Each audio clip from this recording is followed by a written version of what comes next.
start by telling us how old you are if you want to. If you don't want to, you don't have to. Where you from, where you live, what you do, and then we can take it from there. Okay. Okay. My name is Ufi. A lot people call me Ufi, but I also go by the name Sophia, which is what it's kind of my like legally. Um, I'm an entrepreneur. I'm into fashion and media, and I'm very passionate about it. I'm a feminist as well.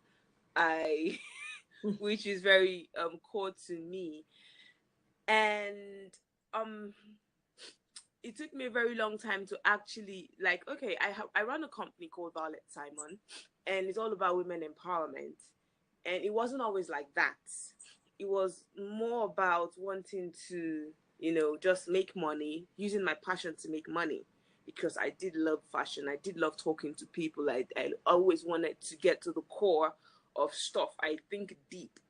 And I realized that all of those experiences I had was connecting me to my purpose.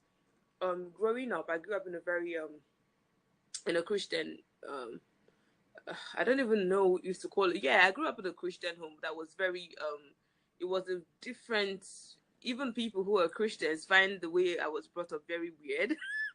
um but I grew up in a home that my parents were very, I don't know what the word is. They were very rigid, and and tried to bring us up in the way that they thought was okay based on their own experiences.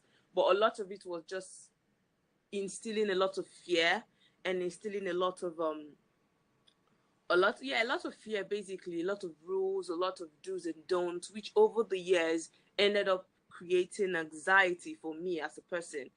And I also realized that growing up as well, seeing the things that happened around me, I'd always been someone who was very vocal. Anytime I saw something, I would always want to like say, okay, does this really make sense? Um, and I would always ask questions, and I would always be shut up, because it's like, no, you can't ask these questions, you can't say this, you can't say that. And um, I grew up being vocal outside, but very timid inside. So outside I would be outspoken, inside I was just a little shaky jellyfish. And and I always got to doubt myself a lot of times. um okay, for example, I mean, at the age of, and the funny thing, I think the twisted thing about the things I'd been through and how they kind of affected and connected to my higher purpose, because at some weeks ago I was actually thinking and saying I'm grateful for the experiences I had, because though they were painful, and though sometimes I still have to go through the pain and go through the healing process, which is quite uncomfortable, um it has helped me to connect more with what it is my vision is, and help, and which is, women. And I mean, I was molested when I was, I think, 6 or 7 years old. I can't even really remember. I think it's 6 or 7. Mm. And the funny thing is, I didn't actually realize I was molested till I became an adult. I thought it was normal. So, and um there was, I mean, those experiences, there was just that trend, that pattern, of seeing crazy stuff, dysfunctional stuff, toxic stuff as normal. And I would beat myself up for even thinking that I need to stand up for myself. I I could be very, I'm not one. I mean, my husband sometimes would tease me because he's like, you're very direct. I don't know how not to, I don't know how to, like, people say diplomatic. I don't know how to be diplomatic sometimes. Like, if I see something that's crazy, I would just outrightly say, this is crazy, I'm out, you know.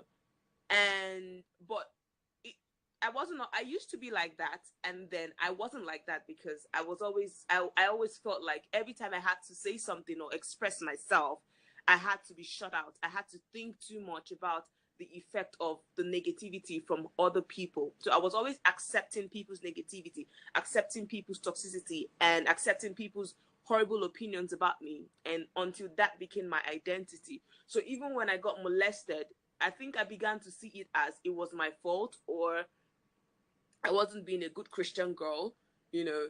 And when I got raped, earlier on, when I was a teenager and in my young adolescence, young adulthood rather, when I told my parents about it, nobody actually ever told me, "Oh, how are you doing? You know, are you okay?" You know, or to even find out the impact of what that experience happened, of what that experience did to me. I was reading like yesterday or this morning, I'm not too sure. I was reading a caption a caption from People's Magazine or something like that about Gabrielle Union when she got raped. And she said something, and she said that when she got raped, it made her know who her people really were. And I think that's kind of what happened for me, because I think in that moment I began to realize that for me, family really isn't about where I'm born into or blood ties or whatever that is. You know, for me, family is deeper than that. I've had people who are not my siblings, but who are more of family to me than even the family that I was born into. You know, and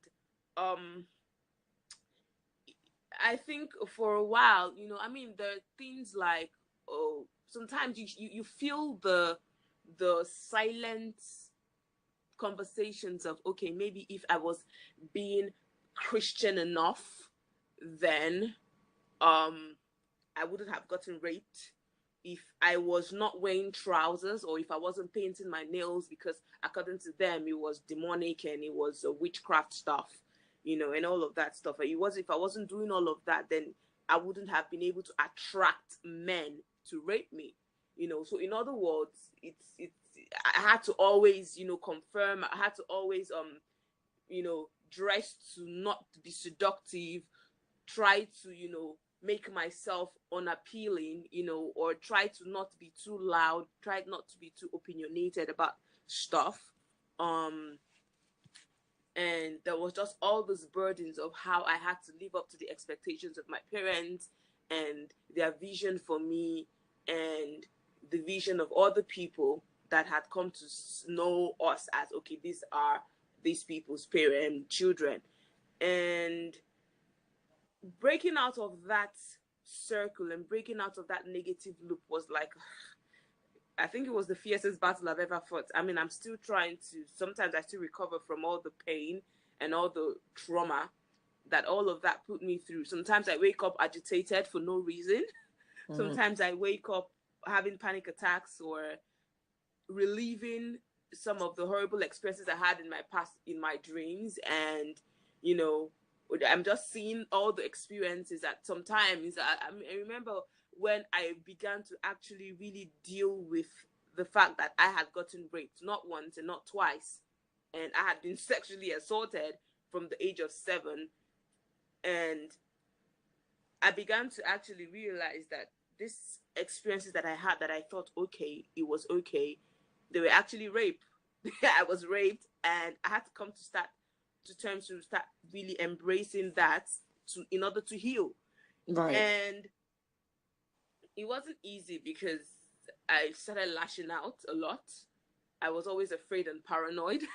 And sometimes I would begin to start like reliving the memories, like I'm sitting down and I can just zone out. And where I've gone to is to the place where those incidences happened. And there's also a lot of anger towards my parents as well.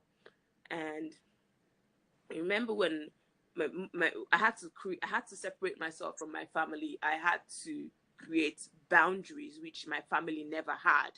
For them, boundaries was nothing. I mean, boundaries wasn't something that you do.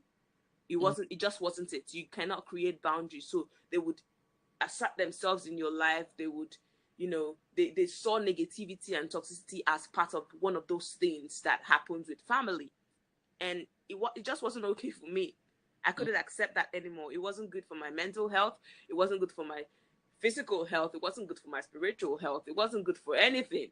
And so I had to separate myself from that. And I think it was a very bold move for me, and I struggled with it because I always thought that I was doing something wrong, this was because every time I actually had to make a move for me, I would always be told that I was not being good enough, I was selfish and stuff.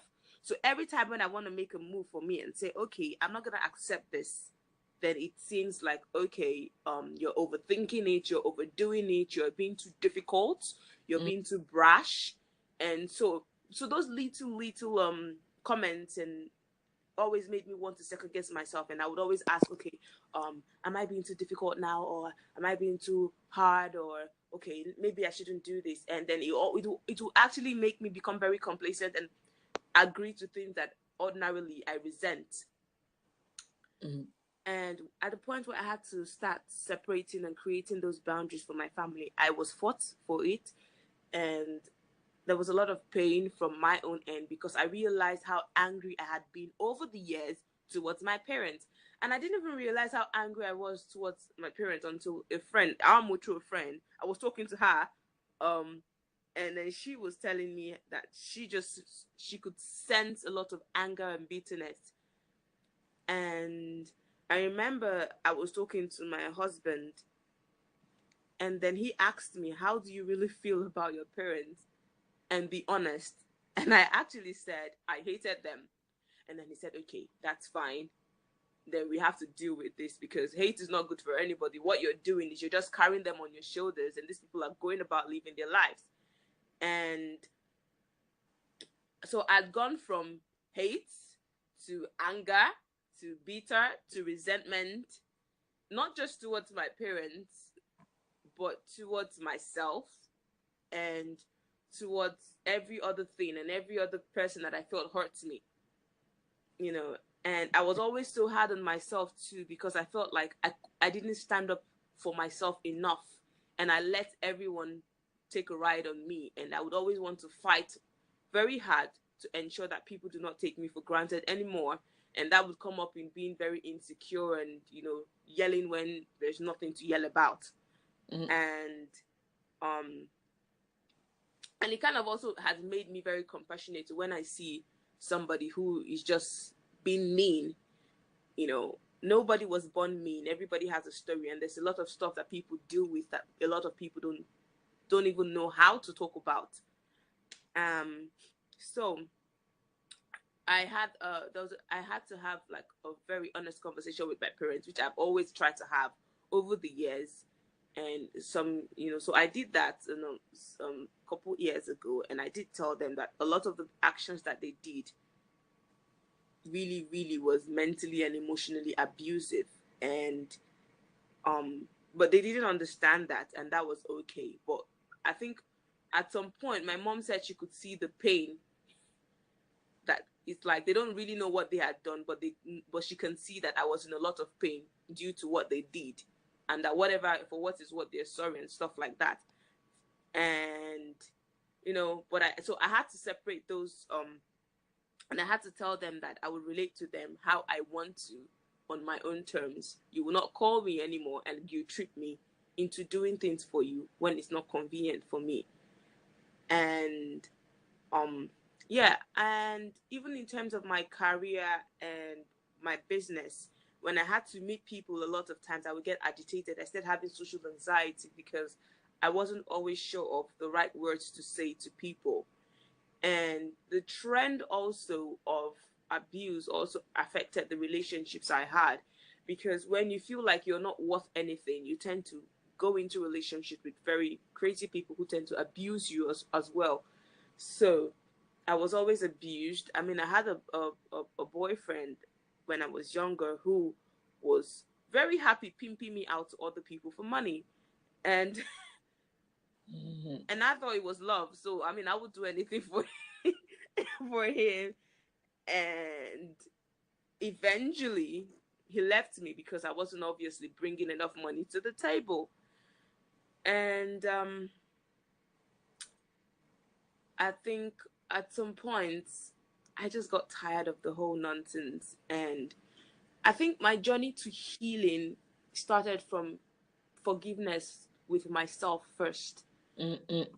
Because I realized that through those actions, whether they were people who did stuff to me or how I also did stuff to people, I needed to start taking responsibility of my life. So I had to stop blaming people for hurting me and just take responsibility for my own happiness. Mm-hmm. So I had to stop. Okay, my parents did this. My mom did this. Oh, this is what my mom is doing this right now. Oh, look at what she's doing. She's doing this, blah, blah, blah, blah, blah. Oh, look at what they just did. Look at what they just said to me. Oh, this and that. And I had to stop, accepting the negativity and taking responsibility for my own happiness. And it also had to do with my own mental state, because over the years, I had developed a mental negative pattern where I tend to go over negative scenarios, where I tend to go over negative things, where I tend to go over negative conversations and try to prove to myself that if it were to happen again, I would be able to maybe fight them or, stand up for myself and stuff like that. And it's not like that's wrong, but I began to obsess about these things. And I began to realize that it was all about just me trying to prove to myself that I was whole and I was worth something. So I had to step away and create boundaries even within myself to be whole, cleanse myself from the inside out and let go of all the experiences that I had gone through. I mean, some days are better than others. Some days I still wake up and I'm like, oh my God, look at what happened. And I begin to get agitated and stuff. And I begin to understand again that, okay, what is this experience trying to teach me? So basically, it was me getting familiar with the fears and the anxieties and trying to understand the lessons that these things were teaching me. It was at that point that I began to also reevaluate the vision and the purpose for myself and the brand that I said I wanted to have. So it grew from being just a passion of clothes and fashion and stuff to actually using these things, fashion, beauty, wellness, to actually empower women and inspire women through stories, because there's a story for every person. And I think that was like the breaking point for me. And I think that's one question that I wanted to ask you, because I think obviously I always am fascinating when I'm listening to you. Like I just listening, because you have the ability to articulate a lot of things that a lot of people that have been through a lot have not been able to articulate or even thought about, I think. But that's the question that I had for you, actually. In the midst of all of this, because you mentioned obviously family issues and you've mentioned cultural issues, which you mentioned obviously religious issues, so like relationship and just mental health and personal issues, just like internally. What was the single? Can you identify actually a single moment of clarity, that sort of like wake up call, like that one moment? Do you remember one moment where you thought, look, this has to stop, all of it has to stop? Or do you have several? I don't think it was one moment for me. It was like several experiences awakening me to certain things. And I think I didn't realize this experiences, there was this little nudges I kept having over the years when I was younger, but I didn't realize it. I wasn't recognizing those nudges. And could you give us an example? Because I think it could be helpful for someone maybe. Okay. I think I began to connect more with myself. And that was when how did that happen? I can't actually, there is no time or place I said, okay, this happened, because there were several times over the years that I was like, I'm tired, enough. And I still like relapse again. And I'm like, I'm tired, enough. And then while I'm saying I'm tired enough, the next minute I'm going back into the whole, it's just a crazy fiasco. So crying, depressed, suicidal as well. And it kept happening like that. And I think that it was more of, I think I started reading more, because I became desperate. I became, yes. I think I became really desperate because, yes, I think I do remember a moment. Yes, that was the moment. I had tried over the years to get help and not helping, get help by reading books. So all the books, Louise Hay, this Own Your Glow, all the name it, I've read it, I'm reading it, I've done all of them, been there, done that, and still doing it because I mean, writing is something I connect with, it's something I do. Reading has always been something. Books is something that always had helped me a lot. So I've done all the, listening to speeches, trying to get myself on up and all that. But there was a particular moment that I was like, it was either I got better or I just killed myself because I was tired. I was completely tired. Like, my husband was looking at me, and I think that broke his heart because he was like, he didn't know how to help me. You're looking at someone and you're like, I wish I could actually trade my life for you because I don't know what to do. And I was very miserable. I would walk on the streets. I would just sit down on like maybe a pavement and just start crying. And it was just too much. The burden was way too much. And I'm like, I don't know what to do anymore. I've tried everything I can. I've done everything humanly possible to do. I've tried to speak up. I've tried to do everything I could. I was talking to my sister. Yes. And my sister said something that struck me. And she said, look, that because she had also been like a huge support system for me. And she's told me that at the end of the day, this is something I would actually have to deal with on my own. That they're there with me, but I have to walk this walk. And then she said something else, and which was the main thing for me. She said that she's watched me fight, but she thinks that I'm not really addressing the root of the problem. And I probably don't even know what the root cause is, but until I'm able to sit with myself and face those things, because I think I recently wrote something which I'm going to upload on Instagram about checking in with yourself. And I think that a lot of the time we are afraid of what we would find on the inside. We are afraid of facing those things squarely. And that's why we keep going in circles and keep allowing a lot of nonsense. Because we're not ready to actually come to terms with what really needs to be done. We're too scared. We feel like we cannot do it. And we don't have the bandwidth to do it. So I think I remember that day, rain was falling. I had just seen because a lot of all the issues that I'd been going through, the whole, what's it called? Yeah, the whole mental issues. I had to see a doctor because at some point it was beginning to look like I had bipolar because of how intense and how erratic I was behaving. And when I saw my doctor and he looked at me and said he can tell that I do not have bipolar, but there is something going on with me. Like, I couldn't even sit in one place. It was like I was on drugs. So I was just pacing up and down, going all over the place and talking fast and just, acting like a crazy person, twisting my hair and stuff. And he was like, okay, then they talked and then they did the whole analyzing stuff and, test and stuff like that. And they said that what I did have, I was going through, so after the questions and the analyzing, they said it was PTSD, general anxiety disorder, and depression. And I needed to get help. So at first they suggested some group or all those group meetings where you go to and talk about stuff. And I'm like, okay, I'm not interested in some bunch of strangers listening to some bunch of strangers' story and getting more depressed.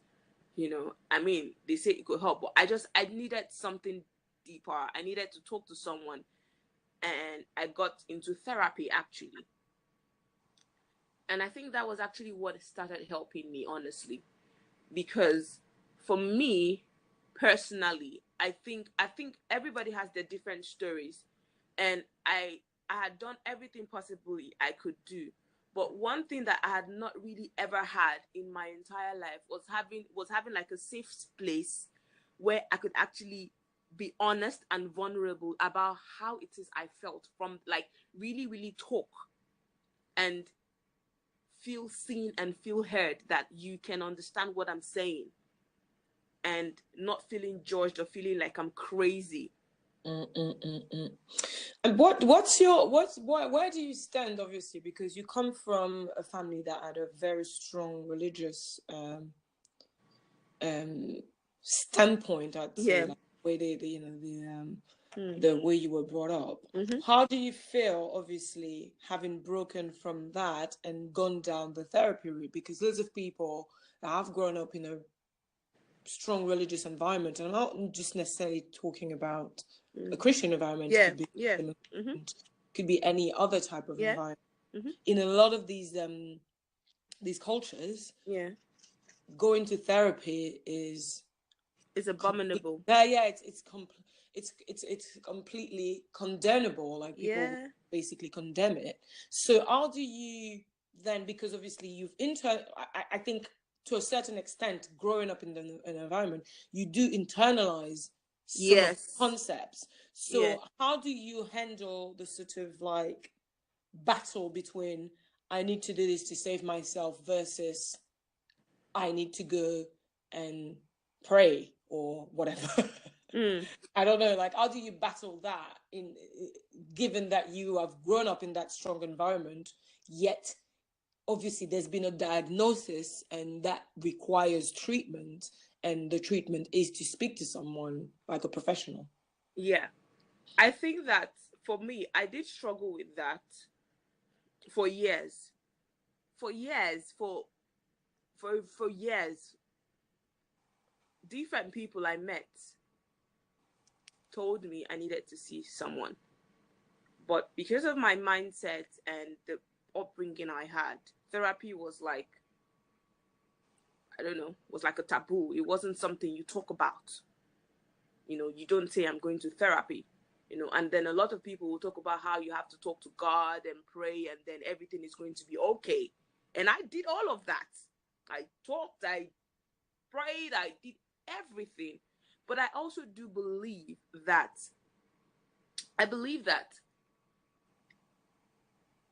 God uses people to also help us. I do believe that, I don't believe that science or, you know, doctors and stuff like that are like options that are not okay, based on religion or whatever. You know, I do believe that these people, God did give them the wisdom and to actually help people. He gave them the knowledge to actually do these things. Now, the thing is, the choice was between two therapists. There was one who seemed okay, wonderful and stuff like that. And then there was this other person who I started talking with. And it was the decision of, who do I actually choose? And I had to listen to my spirit to work with what I felt was more, who I felt more connected with. And I made the choice, and I'm very happy I made that choice. I don't know if I would have been happy making the choice to going with the other therapist. But basically what I'm saying is that I think the first step is stepping away and breaking away from the whole, will I say, cultural and religious stereotype that certain things are abominable. I really don't believe, I don't go down that that mindset of everything. This is good, this is bad, this is abominable, this is this and this is that. It's dogmatic. It's just it is principle. Exactly. I think if you need to, because I was at that point where I couldn't help myself. So yeah, it was a point of desperation. Yes. So either you carried on doing something that you felt wasn't enough, yes, or you tried something new.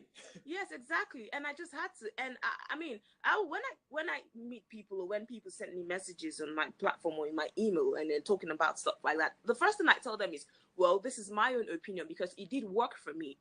Maybe talk to somebody, because honestly, it's sometimes it's very refreshing to have to talk to maybe a third party that has no connection with where you are coming from, and then they can actually assess it from standing outside of where you are, and then they get to see it. And sometimes it's not even about somebody telling you, oh, this person is bad or that person is bad, or no. It's just talking. It's just objectivity, isn't exactly. it? It's just just someone talking. that's...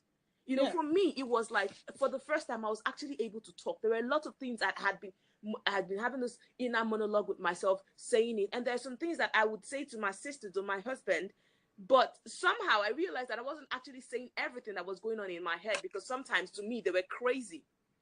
But I was able to actually speak out and talk to this woman who I didn't know, but she was a professional. And it actually did help my relationship better with my husband. It helped me to be able to know how to relate more with him, how to express myself more, and it helped our relationship as well. And it helped it helped my relationship with other people. It helped me mentally as well, because I needed help. So it's not, for me, it's not I think the whole don't do therapy based on the whole, it's just a religious dogma, which I think the first step, it was something my sister also told me, was step outside the whole religious dogma. For me, stepping away from the way I was brought up, I literally had to die to the girl and the doctrines that I knew. I had to find me for me, and I had to find God for me. So it wasn't about it, for me. It was more of getting to see things in a whole new, different way, in a clearer way. And for me, that was freedom. I think the first step for me was breaking away from all the religious named calling tags and dogmas. I just literally had to separate myself and say, okay, this isn't working for me anymore. This is not, it just isn't working. And I had to start pursuing a relationship with God on my own terms, pursuing a relationship with God based on what it is I craved for, and finding out who God really is. So it wasn't about being a Christian or being a Muslim or whatever. It was just about me having a relationship with God. Yeah, with a higher being. You know, yes, having a relationship with myself. Because the thing is, I realized that a lot of times, and for me, I saw myself as two people. I wasn't connected. And that was also part of the things that was also causing a lot of trauma with me and a lot of mental breakdowns. Why do you think you had these two? The way you said it, and I think you've said it a few times, it's almost like you had split personalities. Because earlier you were saying, on the outside, I could see him as someone that was very vocal, but then on the inside, I was very timid. Yes. So what do you think caused that? Would you think it was a coping mechanism, or do you think it's just you have several aspects to your personality? People are multidimensional, but it's just one part of it wasn't able to express. So it's maybe the vulnerable part wasn't expressing, or what do you think? I think it's more of the impact of the traumas I had been through, and I think it was more about the impact of the traumas I had been through. So I had mentally developed, like you said, a coping mechanism on a lot of things. So in my own way, for example, when I always find myself in the negative loop, it was more of my own way of trying to cope with confrontations. Because of how I grew up, I was always afraid of confronting people. So I was always a yes person and never a no person. But when I go back, I would beat myself up for not being able to actually say what it is I really felt. So there's always like different sides to every person, you know. But I do feel, for me, that I felt a disconnection. I didn't feel in sync with myself. I didn't feel in sync with my mind, body, soul, spirit. No, everything was just all over the place. I was just trying to find some meaning and some sense and make sense of what it is that had been going on with me and how to deal with these things. And Yeah, so it was, and I think, I mean, sometimes there's that moment, those moments where I feel okay, everything is just disconnecting, and what I do is I have to take a step back and reassess everything. Like, I step out of the situation and I ask myself, what is this experience trying to teach me? What am I trying to understand? Because, and that is, it was a very difficult thing for me. I think the most difficult thing for me, or maybe some people, is actually having to see that there is a pattern that has been occurring, and this is probably what you need to do to get out of that rot and negativity. So yeah, I did think that there was just a lot of I was all over the place, and I was also all over the place because I was always trying to be a different person to different people. So to my parents, I was somebody else. To my friends, I was somebody else. To my boyfriends, I was somebody else. To the world, I was somebody else. And that was the story for a very long time. So trying to now get all of those aspects of myself and, throw away the part that didn't work for me and stay true to who I was a battle. Mm-mm. That's interesting. I wanted to ask you a question because you also obviously mentioned your husband quite often, and you've mentioned another relationship. Now, how do you feel, obviously, your experience, whether it's your family experience and obviously, or the other experiences that that shaped who you are now, how do you think that has affected the way you approach relationships? When I say relationship, I mean love and okay, I'm not gonna lie, it's very hard, honestly.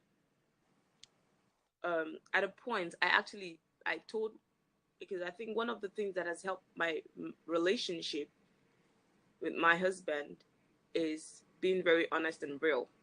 Like, and I think that the man I got married to, I remember I was talking with my therapist, and in a session, she said that she thinks that that is actually the first real love I've actually really experienced. And I'm not talking, I mean, everybody experiences, I mean, my parents would say that it was out of love, and I get that. But when we're talking about unconditional love, where, you don't feel like you have to pay back, you don't feel like, okay, because this person did this to me, then I have to do this.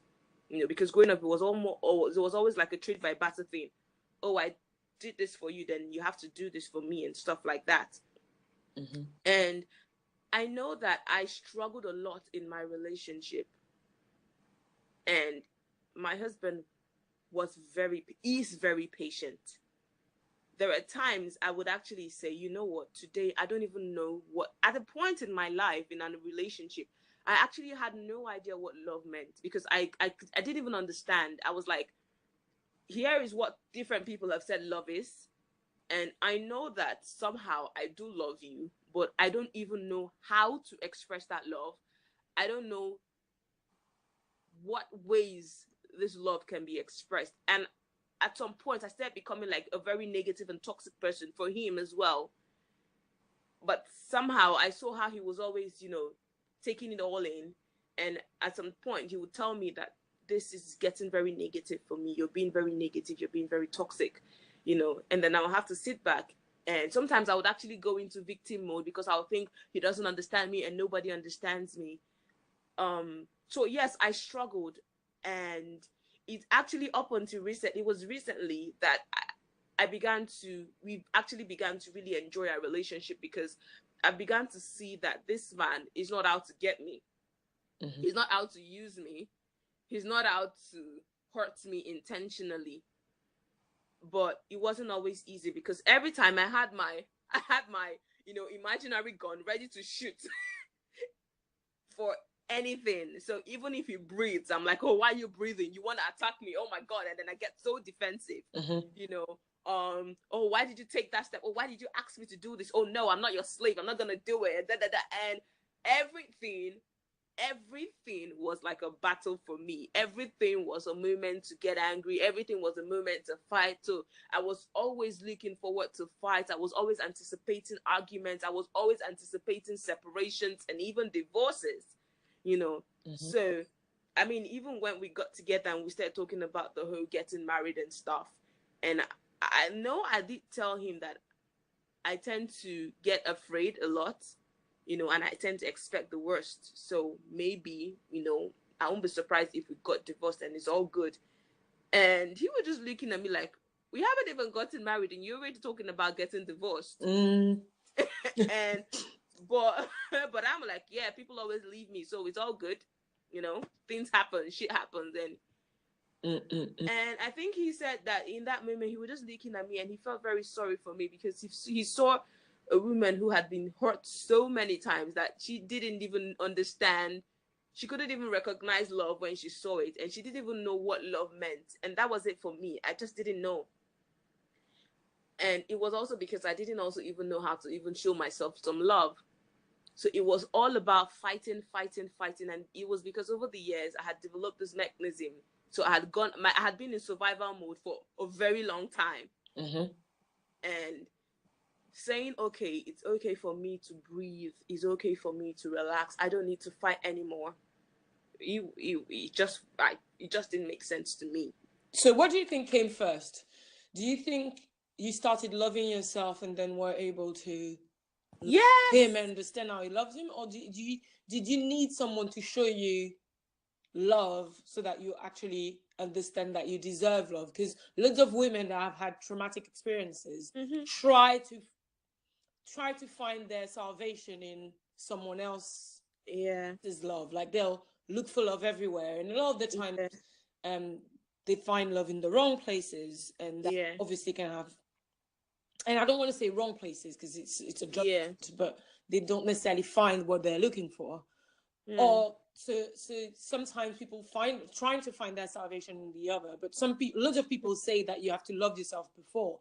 But then again, if you don't know how to love yourself because you've never been showed, because the way you love yourself, your self-esteem is often built on the sort of what you've been fed, you know, the affection that you've been fed and the love that you've been fed growing up and with your experiences growing up. So if in some way, shape or form, what you have been fed hasn't necessarily built your self-esteem, and I say you, it's not you, but it's just a general sense, how do you then break away from that and start loving yourself, because you don't even know how, because you haven't been showed how? So my question to you, sorry, it was a long question, is do you think it was something that happened simultaneously, because you found someone that loves you how you are, and then that made you think, oh, so is that it? So maybe I should start loving myself because it kind of feels good. Or is it a case that you basically started that self-love process and then obviously you then attracted something that looked like what you wanted to be loved as? Okay, I think that, I mean, before I started the process of self-love and all that, he was already in the picture and he was just loving me. But I didn't recognize that. And truthfully, there are times we've had our own fair share of misunderstandings, and there were times that I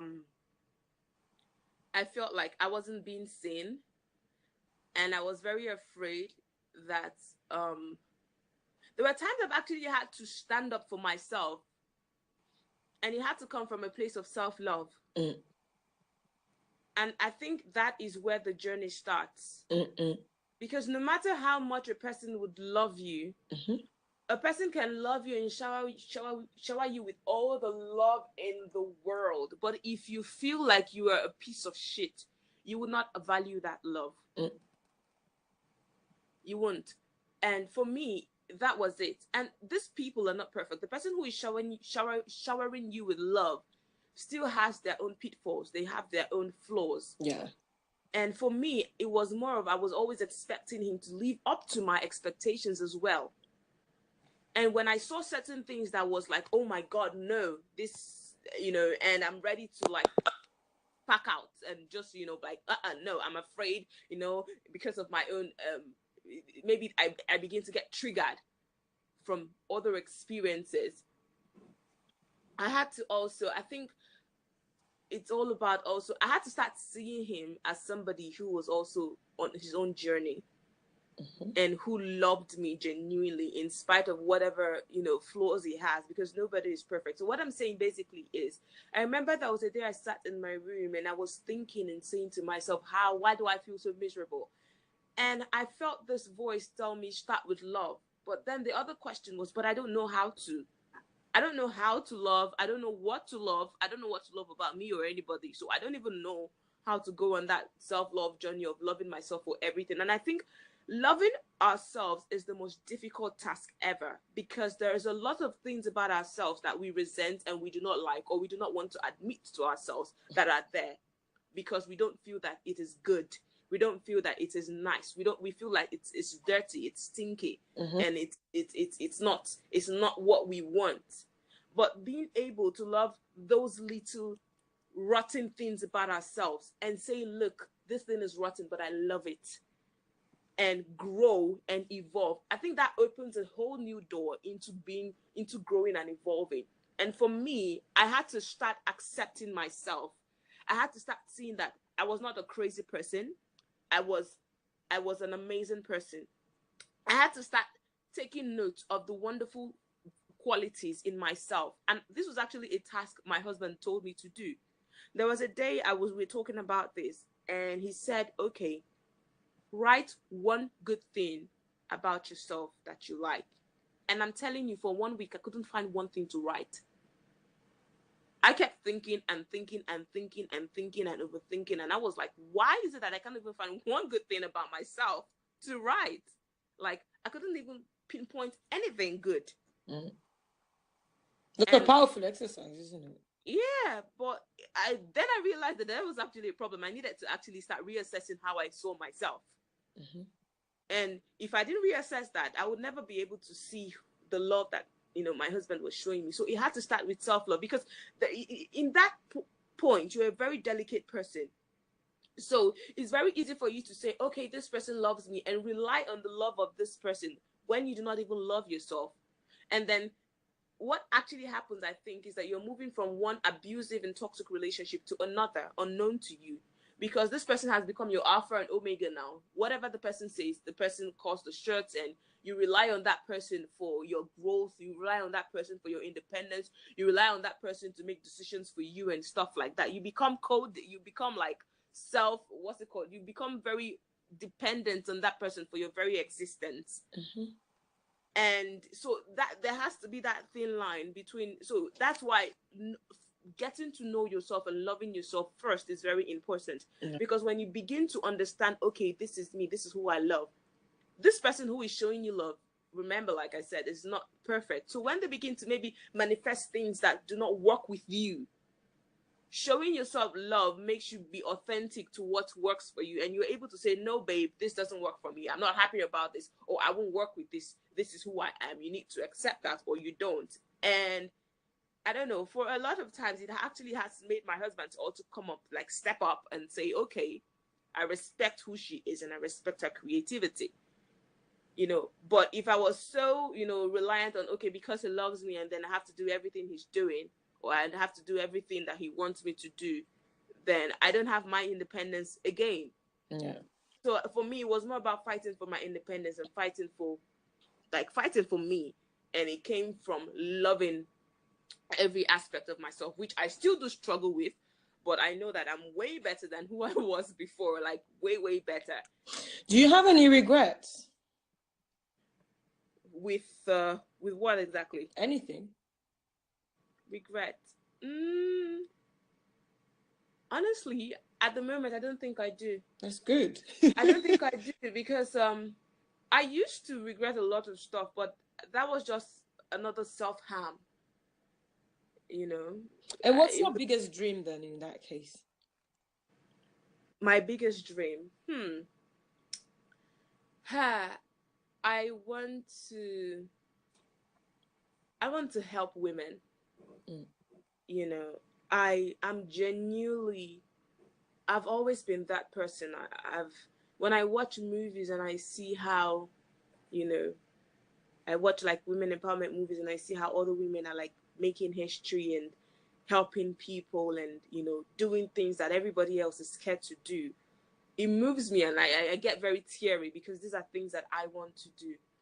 I want to use my story, and I want to also encourage other people to use their stories to empower people. And it's why my brand is what it is, because I realize that a lot of people are afraid to admit things about themselves. They hold back a lot, and a lot of people are in a lot of pain. And I want to help people to I want to empower. I want to be that,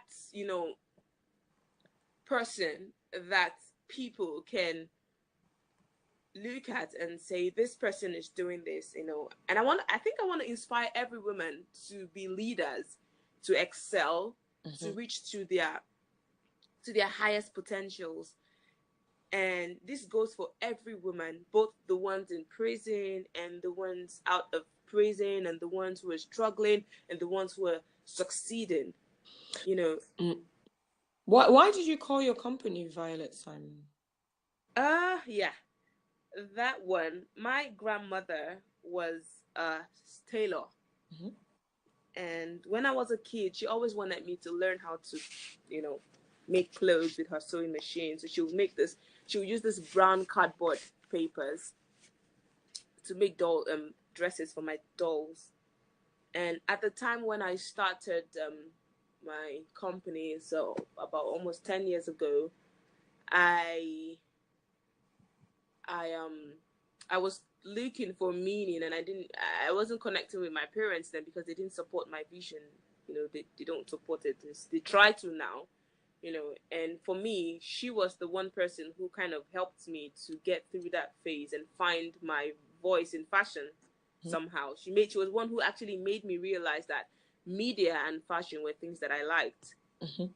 Because they say I had a loud mouth when I was a kid. I still do sometimes. Like I said, I don't know how to not, I just say it the way it is. So I would always tell my grandma, like when she's not behaving right, or when she's not eating right, I tell Mommy, Grandma, you're eating like a goat. And she'd be like, oh, okay, so how should I eat? I'm like, close your mouth and eat. And she'd be like, okay, thank you, darling.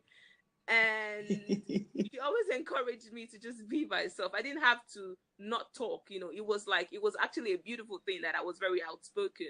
So that actually influenced me, and I used her name. So when I actually decided to change my name, because I decided I was going to change my name from Ufi, people who call me Ufi would still call me Ufi, but I decided to change my name.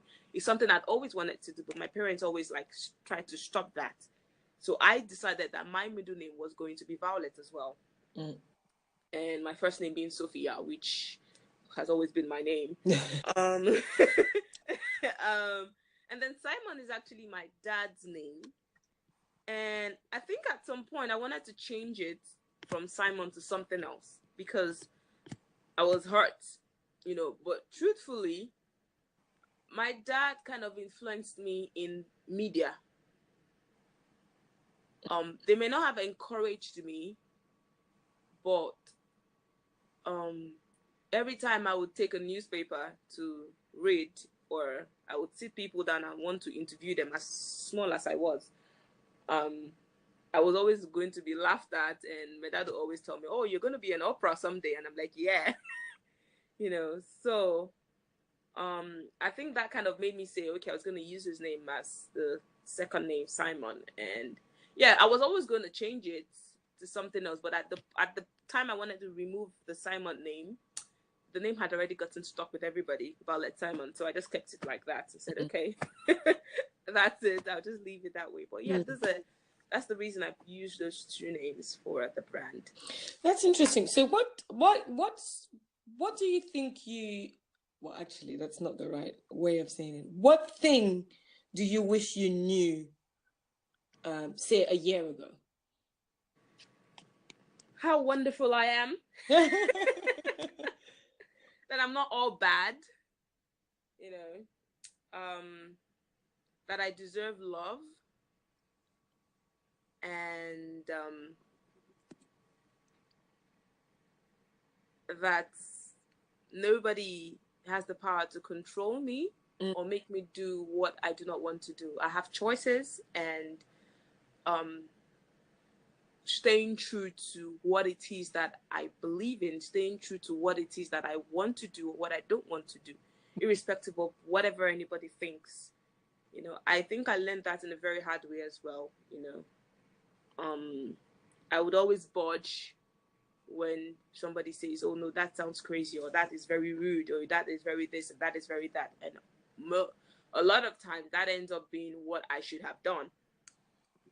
So yeah, learning to just stand in my truth, embrace my story, and know that I'm just great the way I am, and opening doors to keep evolving, one day at a time. What's the best piece of advice you've ever received? My husband, actually, he said, with freedom comes responsibility, and with responsibility comes power. And I think it's a very deep one, because we all talk about being free. We all talk about, freedom, being free to do stuff, being free to be ourselves and stuff like that. And there is always backlashes, good or bad, about, ourselves. You want to do something, and then people maybe criticize you for it.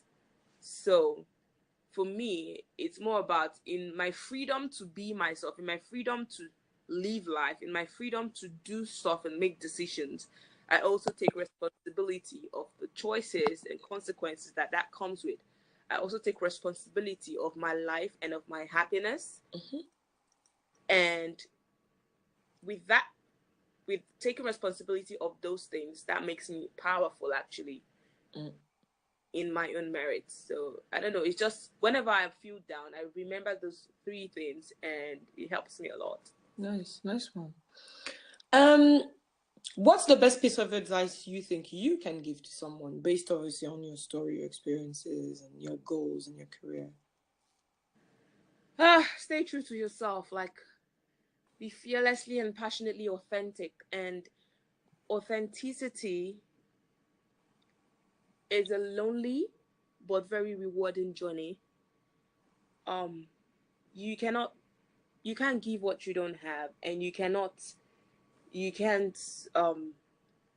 even, and this goes for business as well, like from business to personal life to everything. Stay true to your vision, stay true to who you are, embrace your truth, and stop fighting yourself, or fighting the things that you are most afraid of rather. Embrace your fears and listen more to what those experiences are telling you. And I think for me, like I said earlier, the most important thing is being very authentic. It's like what Maya Angelou said. I've quoted it before, and it has really helped. I'm going to paraphrase it. I'm not really sure how she's put it. I can't really remember exactly how she put it, but she said,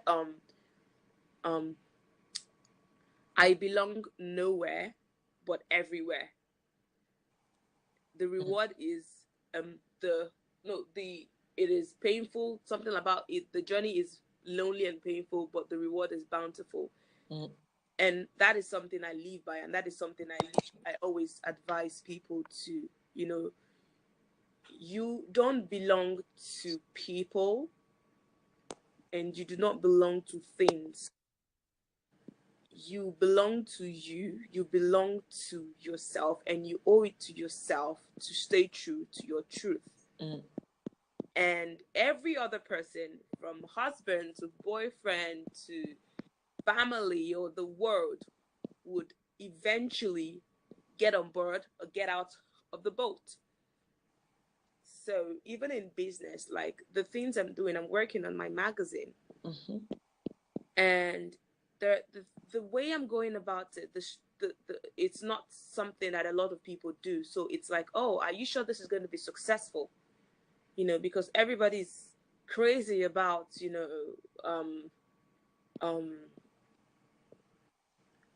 beauty standards and stuff like that. Nobody wants to share the stories I'm sharing, or go about the things I'm going about, the way I'm going about it. And it has felt very lonely. I have had to, you know, cut people away that do not understand the vision, especially if you want to be on my team. But one thing I have understood more than ever before is that I have to embrace being authentic. And if this is what is authentic to me right now, to the company and to myself, then I would embrace it and not be afraid of making mistakes. Because for me, mistakes are just lessons. So I don't believe in mistakes. I do believe that everything we work to and everything that happens to us is a lesson for us to learn. So stay true to yourself, be authentic, and never be afraid of mistakes, because we're all learning. And life is too short to live life, enjoy life, and do the things that you want to do. Mm. That's very good. So what's the one thing you can't go without? Like going out, or like anything. Like, I know that for me, the one thing that I definitely can't go without is a good notebook. I need yeah, me. a very good notebook with good quality paper. I need a good pen that slides down the pages so that it's sort of like oil. Yeah, that almost is like me. you're writing with oil, isn't it? Yes, I actually do prefer notebooks to like laptops and computers and stuff. So yeah, I actually do have loads of notebooks beside, like, by my side every time. So yeah, I love a nice pen, a nice notebook, and my iPad to watch movies. Nice. I love movies a lot. Like, they help me a lot. They inspire me a lot. And they give me a lot of ideas. Yeah. So that's cool. I think it was really nice speaking to you. I think the one thing that I think it's probably one of the last questions I'll ask you, but wanted to find out, what would you want people to say about you if you're not in the room? Me?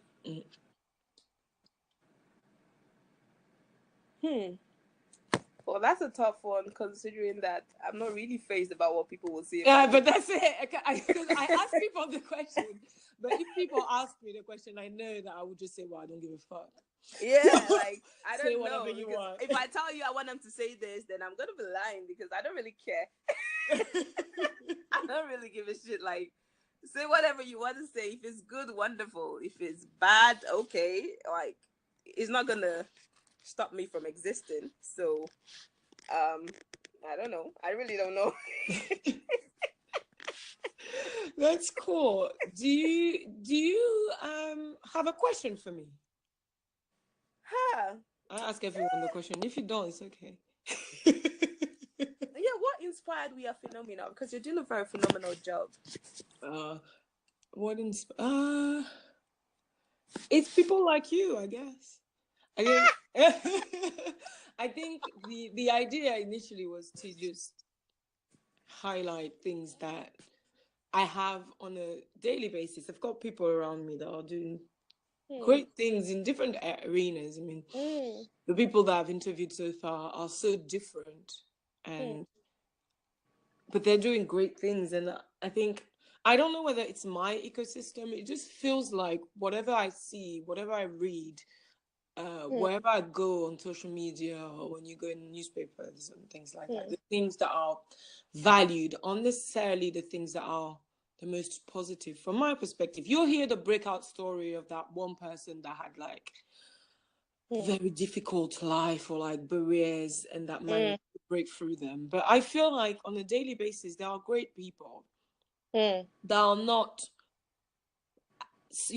praised as they should, and they're doing great things. Like, one of my friends, a nurse, and she basically looks after people after they had surgery, and she's there to talk to them. She talks to like the elderly people that basically brought up a family and their children never come and see them, so they're very lonely. She speaks to moms that are having their child on their own, and they're afraid because they have to go home with their child on their own, and they don't have a clue what they have to do. And I've got a friend that is she's not a therapist, she's an Ayurvedic doctor. She practices Ayurveda, and she speaks to people and heals people from things that they had all their lives, and that really affected their self-esteem. So there's loads of people around me that are doing great things and impacting people one by one, including you. And I just felt like yeah, there's loads of great podcasts, but there's none that had the voice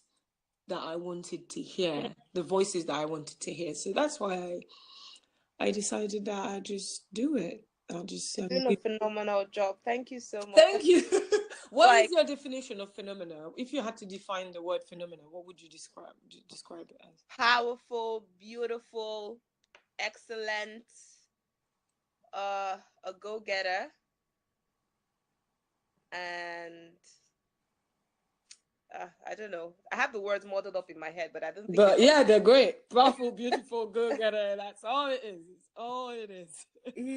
Rabo, thank you so much for sharing your story and, you know, having the conversation, having such an honest conversation, such an honest approach to everything. I think every time I speak to you, I mean, I think we could speak for hours, but every time I speak to you, I feel like there's layers and layers and layers of things that I think could be useful to a lot of people. I think these stories are the stories that are often kept inside the hearts of especially women, and I know that obviously their voices are starting to liberate, and we're hearing more and more of these stories. But I think from your perspective, with your cultural background, with your experiences and how you've managed to overcome it, it's extremely inspiring, and I really am grateful that you were able to jump on this podcast and share all that you shared with me and all the listeners today. Thank you.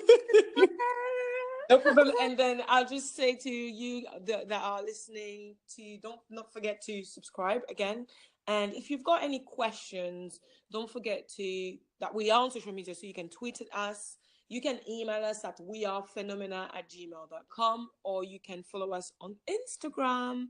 Thank you so much, Ufi. And thank you everyone for listening. Bye. Bye.